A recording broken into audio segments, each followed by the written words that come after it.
share with you about what happens when things don't go as planned. I've said already that quite often things go really, really well. As we've heard this weekend, we've been talking about all the inspirational moments, all the times, just like we've seen in the Lucas's presentation, how someone can, in 1 or 2 or 3 short sessions, have a life-transforming experience. And that's what we're all doing here. And I just thought, in the time that I've been a therapist, I've definitely bombarded Lisa with, oh my gosh, this happened. And what do you think I should do? And what can happen next? And what should I say? Or how should I behave? Or, you know, what's going on? So I felt like, as I said earlier, it's the elephant in the room in many, many ways. These are definitely not, if you're not a therapist, don't let this put you off. But in every area of our life, we're going to have situations where things don't go as planned. So while we're talking about biomagnetism today in particular, this is definitely something that we can apply to our day-to-day lives to be able to regroup and bounce back. So I'll tell you some of the scenarios that I've created in this slideshow that I've got. But I also want you to be thinking about, okay, so what about me? What about situations where I've had a knock or things didn't go to plan? And how did I bounce back? And how did I do that really, really well? Or maybe I won't do that next time. And maybe going forward, what can I do as some really, really good tools for my tool belt so that I can bounce back and do it really, really well? And also, if we're seeing clients back to back, how do we do that in that time frame so that we're ready for the next client and we don't carry that energy into the room next? So what do we do when we have that moment? So I'm going to tell you about 5 clients that I have seen. These are true life and my own personal experiences. One of my anxiety things is that all of you are going to go, no, that's never happened to me. I've had 100% success rate, and this poor girl, she's really, really needing some help. But anyway, I'm being transparent. So number 1 was the unwilling client. This little man was sent by his wife to get fixed. So she had heard about biomagnetism from a friend of hers. And he had a possible cancer diagnosis with some markers in his blood were elevating to a point lower than lymphoma, but to a point where they were above normal and they could possibly have been the development of lymphoma. So he was in the middle of diagnostic tests as well. And so the wife had sent him because she was frightened and she had heard about me. So the session went ahead. It was a lovely fellow. And it was a very powerful session, but subdued. He didn't have any questions and he didn't have any responses. And then after that, he rang back and cancelled his next session. So I was disappointed, but I wasn't surprised because of the way that things had gone in the session. So for me, the feelings that I identified while I was processing this disappointment was, in fact, that I was disappointed but not surprised. And I also felt, oh my gosh, I wasn't good enough. And I also felt that during the session. I felt bad. And I also felt like, and I picked this up in the session too, that he was like thinking that this is useless and it's all a little bit weird what she's doing. And I felt like he would think that I was a charlatan. And I think a lot of times we can feel that way. And a lot of that's, I think, is coming either from the client or a place that we're actually sitting in at that time. And that's the whole point of this, is how to bounce back from that. The next client, they're a selection of clients, really, and I'm sure that we've all had some of them. I hope you have. Well, I don't hope you have, but just for my own solidarity. The client who gets no relief from presenting symptoms. So when they come, they've either come because they're in an acute situation, or they've heard, oh, this biomagnetism is really, really good, I'd like to give it a go. And as I said, I've had several clients report that they've had no change and no response. And, or as we know, they've had a healing crisis, the 1 in 50 afterwards, and they didn't enjoy that feeling at all, or they interpreted that as it wasn't good for me. So I've had one particular client I'm thinking about right now. She said, oh, I felt dreadful after that. I don't want to feel that again. So, and despite reassurances and that sort of thing, she said, no, it didn't make me feel good. So I won't be coming back, which was a shame because she sure needed it. So, of course, as I said, I've explained to her and to the others that sometimes you do need a series of sessions depending on what your outcome is, and that best efficacy is to keep coming until you get the results that you're after. But all of the ones I'm thinking of didn't come back because they either thought, no, yeah, and back to that same first client is, yeah, so the feeling was, not good enough. So some of the feelings, as I say, was, okay, so it's me. Other therapists would probably have got a really good result. I'm not doing something right. I need to study more. Maybe I shouldn't be offering this therapy. Maybe the magnets don't work. Maybe it's all in my head. Obviously, then my ego gets involved and I think, oh, they're not going to like me. They're going to think that I'm useless and that I'm just after their money and just doing this, a little bit of a sidekick. And fish oil, like was mentioned yesterday, snake oil, fish oil is good for you. And then that real personal disappointment that, what I do and what I love and have grown to love has no value. And so that obviously cascades into feelings of, no value and self-deprecation and lack of self-value. So you can imagine turning back around to have another client or to engage in any other activity. You really, really do need to be conscious of that and capture it. And what can we do? So the next client is the client that comes, has a result and doesn't acknowledge it. So I did 2 sessions with this particular one that I'm talking about. And after the second session, we were overjoyed because she could now sing again. So for 15 years, she'd been unable to sing due to an upper airway constriction. So when she went to sing, she got short of breath and coughed.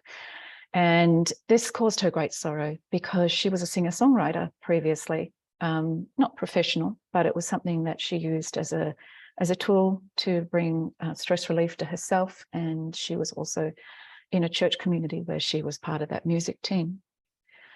As I rejoiced with her, she then informed me that, it wasn't the magnets, or it might have had something to do with it, but it was all me.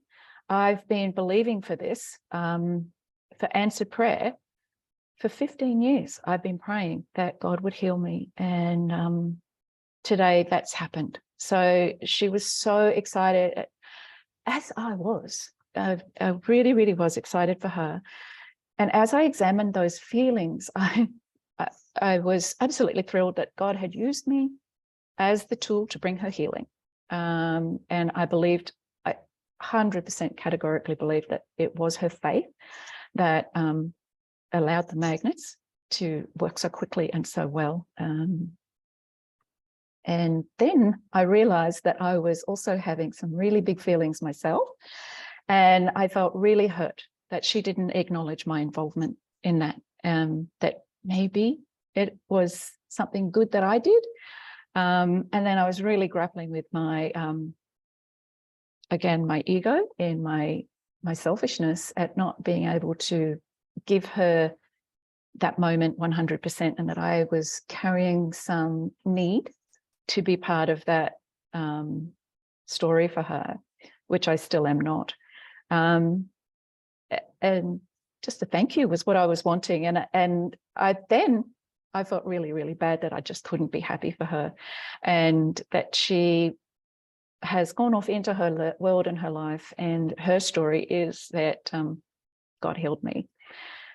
And she hasn't sent any clients my way, and I haven't really, heard about that story again. So that doesn't mean it won't happen. But yeah, I just thought I'd put that in there as, again, a journey into my ugly of, wanting to be acknowledged. And if that doesn't happen, how are we going to get that acknowledgement? And we love to get good feedback. We love to be loved. And how are we going to do that when we have clients that we never hear of again? And in fact, there are other clients that might might get healed, and you don't know, because you'll never hear from them again. That's better than hearing it this way, though. So number 4 is a strong reaction causing shortness of breath and a panic attack. This one was a pretty intense scenario, and it shocked me. So I had this friend who called me in a huge amount of distress. So at this time last year, I'd done 2 sessions on her post COVID vaccine, where she'd been hospitalized with cardiac symptoms after her first vaccine, and then had gone home and recovered and proceeded to have her second one, and had very, very strong reaction to that. And I had done sessions on her post both of those with great result, and she'd gone back to work and everything was great. So it's April now, and she developed COVID, and she called me in distress because she was so symptomatic. So she had extreme fatigue, loss of joy, and she was just eating. And she was an overweight lass who had managed to lose a lot of weight, but now she'd lost that control. And she said she was terrified of food and what was happening to her. So she had recently had her COVID booster, and then I think she was developing COVID at the time, or there was COVID in the family. I can't remember the actual scenario, but anyway, I treated her around the vaccines and COVID. And happily, spoiler alert, she has returned twice since then, since this event. So that was very brave of her, but I was incredibly nervous when she was coming back. I don't want to break you again. So the session was going really, really well. And then I put on the calcaneus point. And as that happened, she'd been, just relaxing into the session and making some comments and doing really, really well. It's a very powerful session. She's always responded really strongly to the, when a magnet goes on, she'll get strong sensation. So she can have like hot waves down her leg. And every time I put the calcaneus point on previously, her whole foot went to the side like that. And I was very new when the first time it happened. It never happened before. And I was like, okay, I have no idea what to do here. So I just took a breath, and because even though I'd put the other calcaneus point on, it was still right out to the side like that. So I just kept loading her with magnets, and that it slowly came back. I did double polarity and it slowly came back. So I was like, cool. Told Lisa later. She said, yeah, that sounds about right. And that was in last year. So when the calcaneus point went on again, that's when she became incredibly symptomatic. She very dramatically started just saying, I'm not okay. I'm not okay. And then she said, I can't breathe. I can't breathe. And she was just about yelling. And it all happened very, very quickly. So I was just like, okay, just take some breaths. And I started taking the magnets off. I'd taken it. I was holding a calcaneus point on at that point. So that was off. And within a few seconds, she was up, and she removed the magnets, and she took off and she was gone. So I was left with magnets everywhere and going, right, don't think that was meant to happen. But it was just a normal session. There was nothing that happened previous to that. I presume it was a panic attack, but where did that come from? We don't know. So of course, I was feeling shocked and stunned. That's what I rang Lisa and I said, I think I just broke a client. So then we debriefed about that.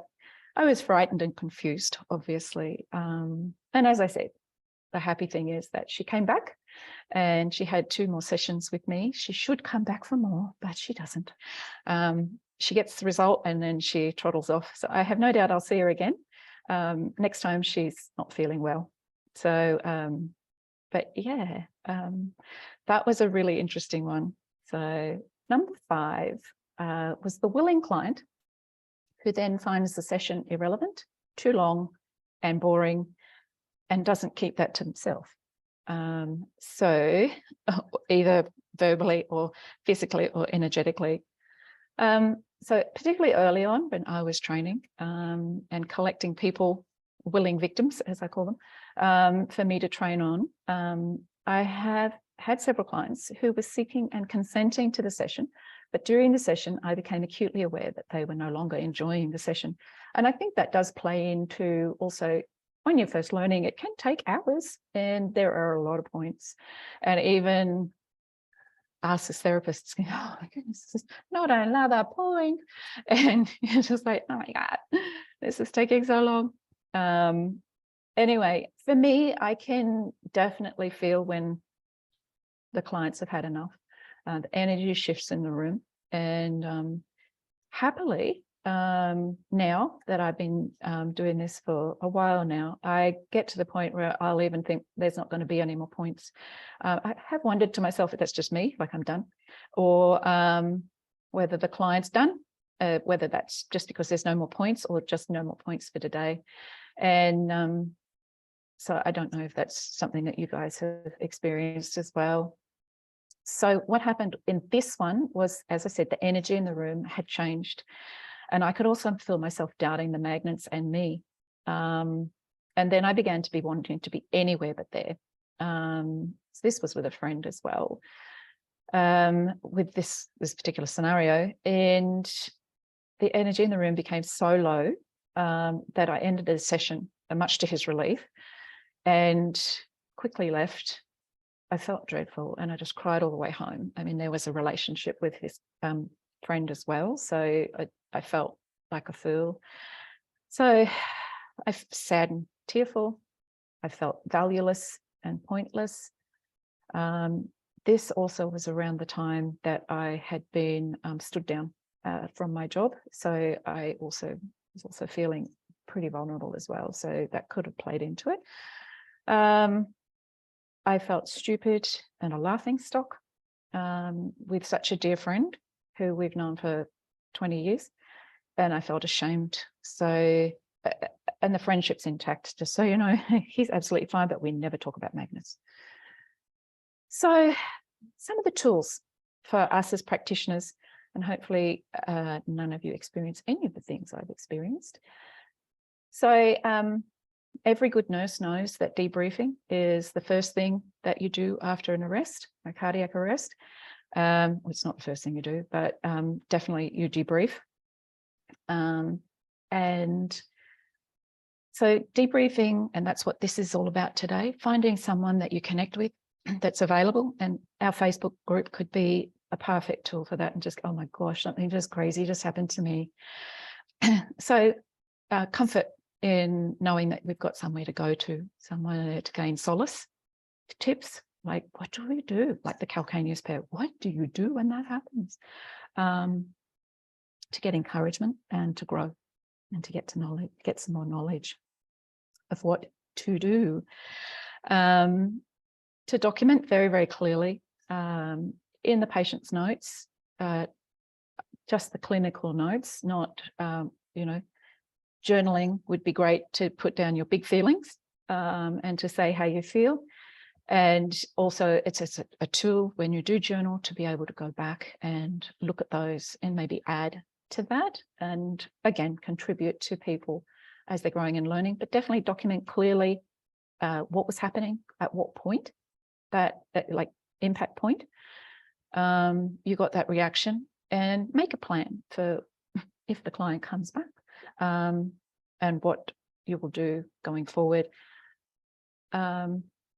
Keeping a growth mindset in all of that, so that trying to be curious about what went wrong, and how you can improve it in those areas, and not to allow those waves of negative emotion to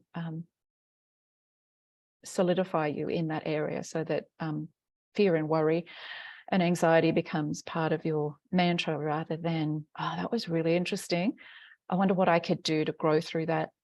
And it also waves back into debriefing as well, and what can I do going forward. Obviously doing some first aid for yourself, applying some magnets, and the emotional pairs in particular. And this could also be done in the session to the client if you do suspect that you're starting to disengage. A bit difficult to do it to yourself. Excuse me, I'm just going to tape some magnets to myself, but definitely you could do it to the client during a session if you suspect that they're starting to disengage, or that you can sense that they are, like my first client, that he was being an obedient husband as opposed to a zealot convert of this is going to be great, I know that these magnets are going to work for me. So you can apply some of those emotional pairs to start with. And I love that point, Lucas, with consent. So that could be a really, really good tool to actually see that coming through, to help the session get back on balance. Another idea is to filter clients, so that, and this is a protection for yourself, and something that when you're setting up, you're like, oh, I just need business, I just want business, come one, come all. And I think that energetically, that's not necessarily the right thing to do. I think that the right people will come. People come to teach us lessons, and that goes back to being in a growth mindset. But if you really, really know that these are the people that I don't want to see for whatever reasons at the moment. And a really good point is, you know, if you're a single lady working at home alone, and you are uncomfortable with having gentlemen on the table, then that's okay. You've got to be honest about that and set those boundaries at the start. It's not personal, it's just that you are choosing to put yourself and your needs in high esteem and in a high place. So practicing some of your own calming regimes every day as self-care, but also in preparing for a client, particularly if you are feeling a little bit anxious about that client, or the previous client has left you a little bit jangled, and what you can do. So if you need to add new things, you can always be exploring ways of bringing new balance and being curious again about putting some of those tools into your tool belt, adding to the ones that you do, having a look about what you already do that is really, really working for you. Each of us will have different modalities that, like, that's your go-to, and that's the one that works for me. And so long as they're growth ones as well, like, you know, glass of wine, that's fine, but maybe a whole bottle, no. So some of the tools that I use that I really, really get a lot of benefit for is earthing and walking in my garden. That's something that I've used a lot of over the last 2 years, and really, really enjoy that and get so much out of it, walking out there, enjoying the garden, my plants, being out there with my chickens, and the sunshine, if there's any, which there hasn't been a lot of, but just being there and taking some breaths and just admiring the sky and realizing that my problems are small compared to the beauty that is around me. And that's something you can do in between clients as well. It's so easy to do, and it's free, and it's a very powerful tool. Breath work is something that I found, again, something you can do super quickly, and you can get maximum benefit from it. Decreasing raised cortisol levels, particularly while you're earthing, centering, doing some other, prayer, breath work, and that sort of thing around that, which segues to one modality that my husband and I use all the time is Ho'onopono. If you haven't heard that, it's this very simple Hawaiian prayer that is a mantra, and it crosses all boundaries as far as cultural and religious, because I think you'll find Ho'onopono in every culture and every religious modality. So you don't really have to worry about, oh, that's against my religion or against something that I can do. That's what I love about it. It's useful to everyone. So Ho'onopono is basically the mantra that says, I'm sorry, please forgive me, thank you, I love you. And of course, that's broken down into so much. You can be thinking about a scenario. Like, for example, my 5 clients, you can just be doing that. But it doesn't have to be towards anything. And it generally ends up not necessarily being about what you started doing the Ho'onopono for. It's generally brings up memories of other times when you felt let down, and you realize that you're just doing it to yourself, to God, to the scenario. And as you do it in that prayerful mindset, you can get release. And so it's something you can do over and over again. You can actually do it during a session and be able to continue to work in that quiet mindset as well. So it's a hugely beneficial tool. EFT, as we know, you can use EFT on the client during a session. Lisa, I think, has done that. If my friend had stayed on the table long enough, I might have been able to do a little bit of that for her.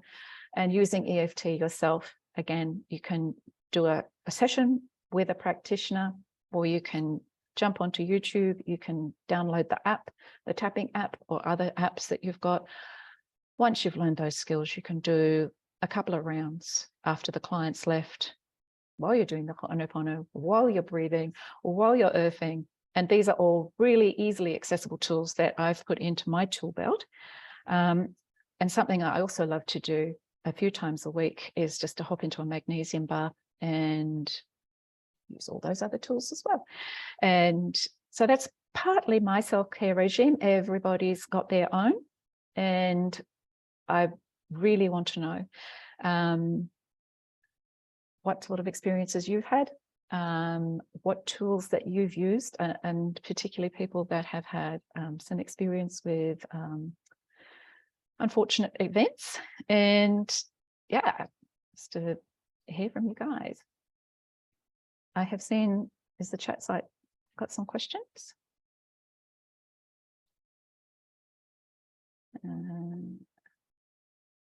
Anybody got their hand up? Any comments? Help a girl out.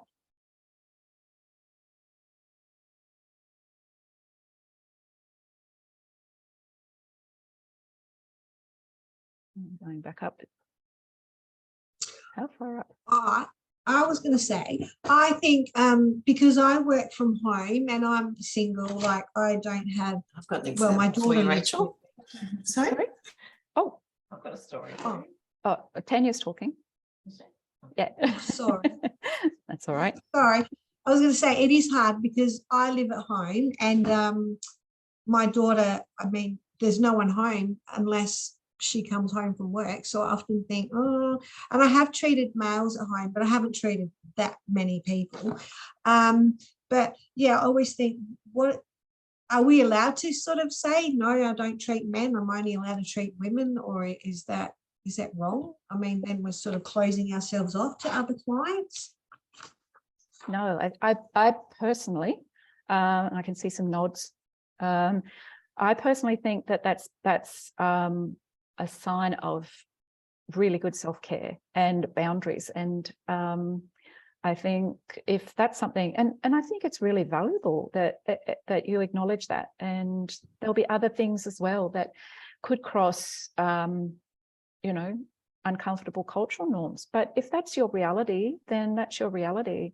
An example I'm thinking of, which wouldn't apply now, but back, Second World War survivors, people that had gone to Changi, had issues with people that looked, had, Asian features because of the trauma that they'd had. So that would be something that they, for themselves, couldn't, and I'm saying that because in nursing, a lot of war veterans needed to have non-Asians caring for them because it triggered them so much, them personally, because they'd had an experience, not that they wished ill to, everybody in Asia. They just had their own PTSD that they carried. And that was something, as a manager in nursing, that we needed to make sure that the patient felt safe so that they could get the best out of their care. So I feel that's a really good self-care thing. Well, as I said, it hasn't really bothered me as much so far, but I think as I'm going to be seeing more clients now, that is it something that you need to sort of be aware of, I suppose, because as I think, well, if something happens, my daughter's not home until 5 o'clock. Or also the other thing, I suppose, is people coming to your house. It is nice to have a separate area, as in a separate workspace, not on site, like I suppose a clinic or something. Whereas when you are working at home, it is a little bit difficult because you are allowing all these people into your home and to use your bathroom or, like all different things that, I don't know. I mean, the other solution, if it wasn't an issue that you had with males, it's just the safety aspect, is you could go somewhere where you know that there'll be other people around and set up a mobile clinic. But that's just, I'm not telling you that's what you need to do, but it's something you could, if you had an inquiry from a male client that really, really needs your help, you could say, well, I could, if your wife or your daughter, or if they're there at your place, I could come to you or something. Or you could you please bring someone with you? I don't want you to come alone. We see, and also, as I said, I've treated males and they've all been really lovely. And then I think if they're coming to your house, if they're coming for this treatment, that they would be lovely anyway. They wouldn't be that sort of aggressive, or do you know what I mean? Like that sort of person who's going to harm you anyway, because they're interested in this sort of treatment, that they wouldn't have that sort of mindset or headset anyway. I'm not sure. You're spot on. But you have to feel safe too, so that you give the best care. Well, as I said, I have so far, and it hasn't been a problem with the males that I've treated, but then I don't know, is it maybe something that other people think of? I don't know. Only because I've had a few friends mention about different people coming to your house. That's all. And it's worth putting it down. Write your pros and cons, write down your feelings, maybe explore where those feelings have come from. But it's case to case, and we have to be true to ourselves, and you have to be safe all of the time and feel safe so that you can give your best care. Thank you. Hands up, Angelica. You unmute. And I think Marilyn was first before me. Oh, okay. Yep, no worries. Marilyn. Hands up. Oh, good. To do with the fear, I'll put my video on. That'd be lovely to see your face. Sorry. Nope, I haven't got it yet. There we go. Hello. To do with the fear, I've been doing this now with different modalities for nearly 8-9 years. And in the beginning, I had this fear as well, that there is no way I wanted to work on a male. And I would get so anxious of just the thought of a male calling me and asking me for help. But what I did was I took the fear out of the situation, because what we fear, we attract towards us. So if we turn that fear around and put that this person wants our help, they need our help, they're not going to come to us and want to harm us. Okay, so we screen them in the first place when we call them, or when they call us. So out of the whole time frame that I've been doing this now, I think I've had one male that I felt uncomfortable with the whole way through, and he was actually he's one of our very good friends, and he's the one that wants to undress, you know, and I say, no, you don't need to undress. So when they're making that appointment with you, you're stressing to them that this is not relaxation massage or anything like this. This is to help your body to heal. They get the point. That's why they're coming to you. So that should then help you to take that fear out of it, okay? But I do strongly believe that what we fear, we will attract towards us. Also, what I do to help as well is every day I pray to the Lord that he sends me people that need real help, not just anybody or everybody, people that he wants me to help. And I can guarantee every day that those people that come to me are so genuine and beautiful people, and they desperately need our help. Okay, so it helps me to take that. It's helped me for all these years now to not have that fear. I leave it out, and I don't let it come into my business or my personal life. Okay, so I don't know whether that helps anybody or not, but that's what I do. On another point also of when somebody has a bad reaction to their session, and they've come back to me for their follow-up, and that you know, oh, I didn't like this and I didn't like that and I don't want that to be happening again. What I do is I start smiling at them. I smile and I say, well, that is music to my ears, because I believe what we've done is working within you, and that is part of your healing process. Get over it and let's have another session. Okay, so I don't let that put me down neither anymore, because I believe that it's working in their body. And one, they haven't either drank enough water after they haven't rested when their body's asked them to rest. They've gone out and done something very strenuous after their session. So if they haven't followed the guidelines as well, of course they're going to have a more serious reaction. So yeah, when they come back and they start complaining, I just smile, and sometimes I'll even laugh, and I think and say to them, geez, this is great to hear. I'm really pleased to hear this, you know, and then I guide them through, well, this was to be expected. It can happen. You tell them before they leave that this is part and parcel. You can have reactions, okay, but it doesn't happen to everybody, because if we tell them they're possibly going to have the reaction, it will plant that in, okay? And a lot of people will have that reaction because you've told them that they will. So it is possible, but very rare, that you will have a reaction to this treatment, okay? And so that's just part of what I do with my clients, okay? Fantastic. That's the sort of thing that we're doing today, is learning from people that have been through it and have got their tools. Fantastic. Yeah. So Angelica, is it your turn? Yeah, I also have, I mean, first, thank you so much for sharing all these stories, because I think we all experienced one or the other. And when you are all alone, like I didn't have anyone as support, you know, then it's so hard to deal with it. And I had also these situations, especially at the beginning also, like when that happens, then that is so difficult to deal with, where I worked on people, they got better. Even they were telling me, oh my God, I'm feeling so much better since I'm doing the magnets with you, and other people commenting on that, wow, he's doing so much better.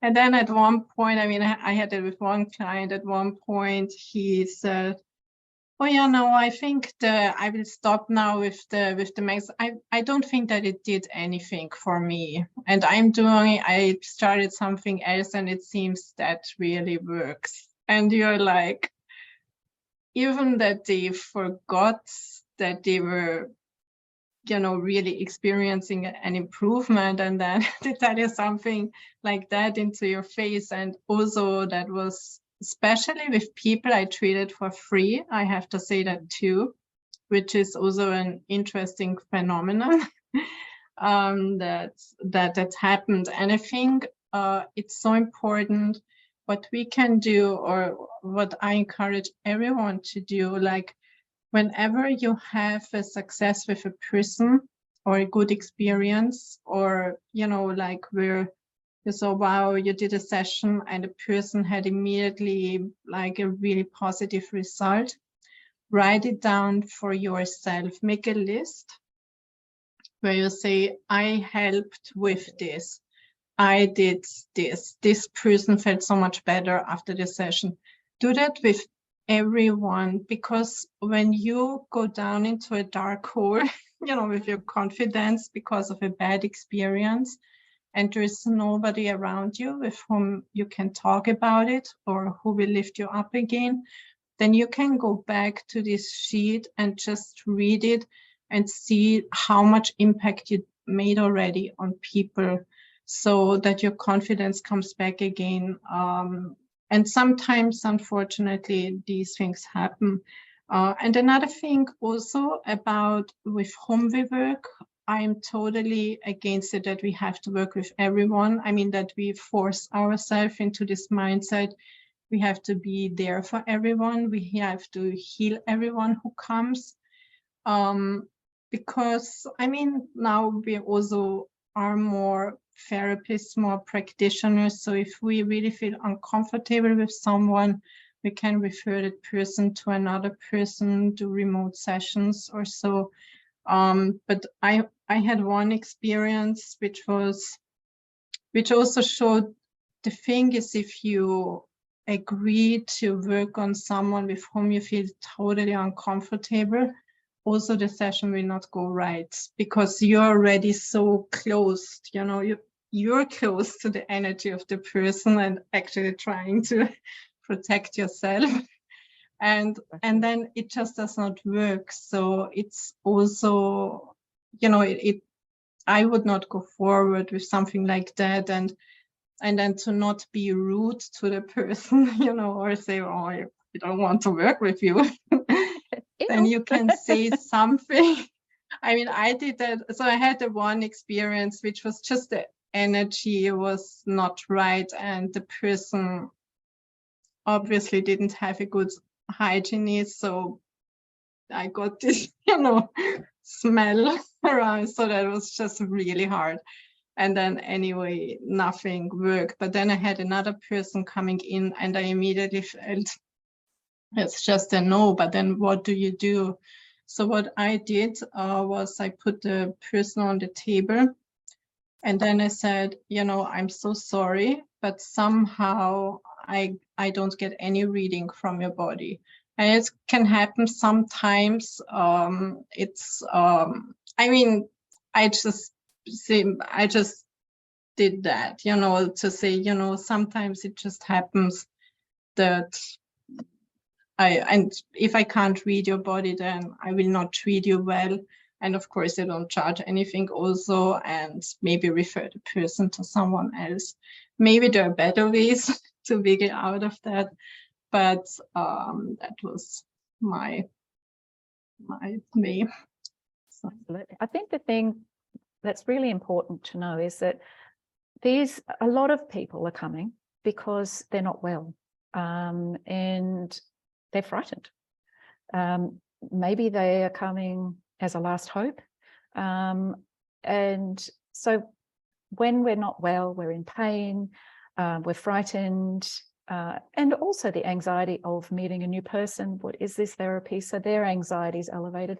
So we often don't show our best side in those times. So we're going to be interfacing with people that are not having their best day. And so they might be a bit snappy, they might be rude, they might display, you know, unlovely behaviors. And that's what the purpose of this talk, you know, it's twofold, obviously, what to do with tricky situations, but also how to do all the self-care so that we can continue to give the best care we can, but also look after ourselves and make sure that we're cool. Thank you. Sharon, your hand's up. Oh, unmute. Thank you. Hi, Rachel. Look, first of all, thank you for bringing that up today, because I think it's a really, really important conversation that all practitioners need to have. And I really liked where Marilyn's feedback about the fear. That's so very, very true. And Angelica briefly touched on referring. So my advice is, when the person calls you to make the booking, just get some general information about what kind of treatment or needs they're seeking. And if you need to, referring to other practitioners is always a really good idea. So what I do, I live in a small mining town. So what I do, because my town's very transient, we have different people coming and going all the time, different professional people. I'm constantly noticing what other businesses are in town, what other services are in town, so that I can refer people, because you know, sometimes people do want the relaxation massage or the deep tissue, or they want some counselling or things that are out of my scope. So always knowing who's around you and what other professions are around you is a really good idea to get those people off to somebody else. And then also the other thing I do is when the person comes into my clinic, I actually sit them down first and ask them exactly what their priorities are, because usually the case is very complex. There's multiple layers. So I always come up with a short-term plan. This is what I need to deal with right now for you.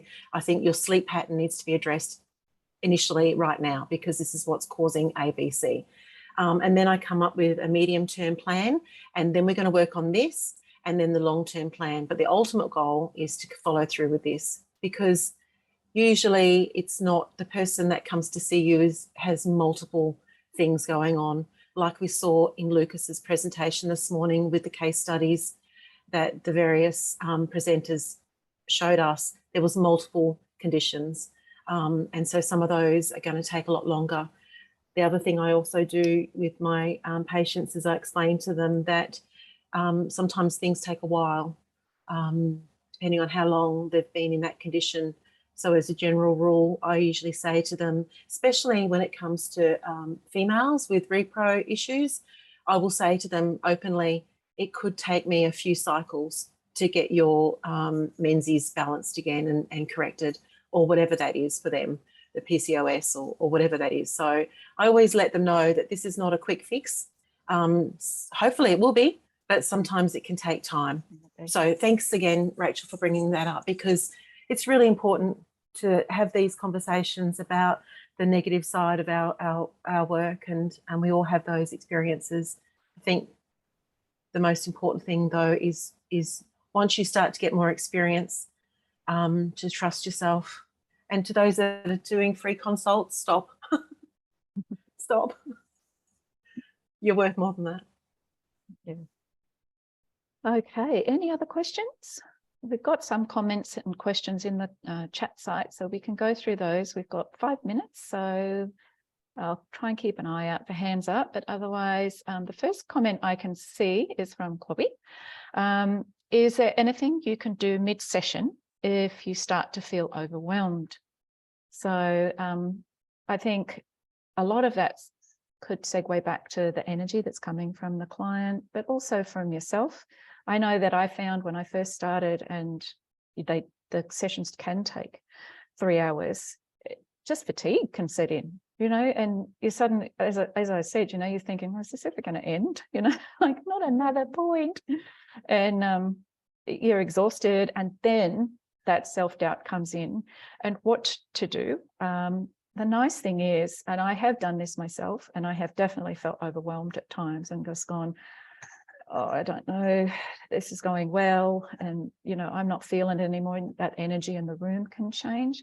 So I guess at that particular point is to take, you know, stop and just go, okay, I'm feeling overwhelmed. Is it the energy in the room? Maybe start doing that Ho'oponopono, do it, whatever it is, get some skills around maybe just taking some breaths. The patient is on the table. They're not expecting you to talk all the time. So there is that little buffer that I found to just go, okay, I'm not feeling it. And I've got to the point now where I'm going, yeah, something shifted, and being curious with it and adjusting. Prayer is a really good one, like Ho'oponopono, and just going, oh, what's going on?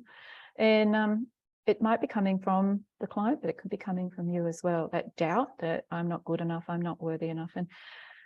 And if you can't resolve it right then and there, finish your session, get it over and done with, and do some of those tools. Get yourself back centered and see what it is that has caused that drop in energy from yourself, maybe. And see about, you know, getting some balance back with that, I guess. Yeah. Any other thoughts on that, or keep going? Yep, Sue says we have to be safe. Thank you, Keota. You could also send a terms and conditions statement to patients so they are aware before the treatment. Yeah, we talked about that.